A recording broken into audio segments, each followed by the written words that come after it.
In this video, we're making a blueberry muffin cake, topped with a powdered sugar glaze, granola clusters, and a blueberry sauce. To start, in a medium bowl, add 2.5 cups of flour, 1 tablespoon of baking powder, 1 teaspoon of salt, and a 1/4 cup of cornmeal. Whisk them together and set aside. To an electric mixer, add 1 cup or 2 sticks of unsalted butter and 1.5 cups of sugar. Beat on medium-high speed until nice and smooth, about 15 to 20 seconds. Beat in 3 eggs, one at a time. Next, add 1 cup of sour cream, a 1/2 cup of buttermilk, and 1 tablespoon of vanilla.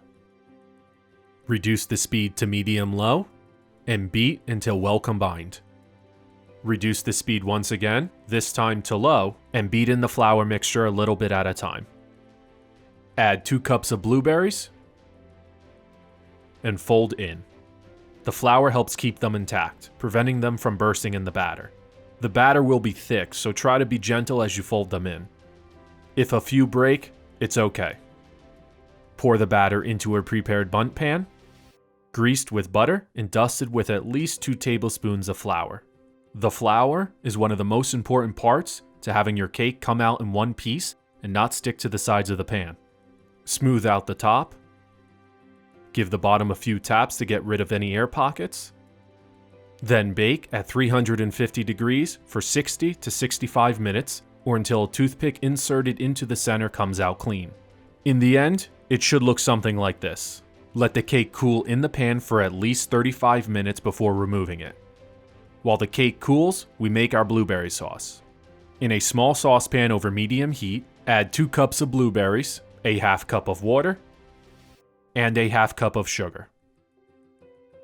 Bring to a low boil, then reduce the heat to low and simmer for 5 to 6 minutes. Once the sauce has thickened, take it off the heat and set aside until the end. For the powdered sugar glaze, to a medium bowl, add 2 cups of powdered sugar, 2 tablespoons of melted butter, 4 to 5 tablespoons of milk, and 1 teaspoon of vanilla. Whisk together. Once the cake has finished cooling, flip onto a serving plate. Now, we build. Drizzle the glaze over the top. Sprinkle with some granola clusters, about 1 to 1.5 cups. Slice a nice-sized piece. And finally, we top it off with the blueberry sauce. And there we have it, a blueberry muffin cake.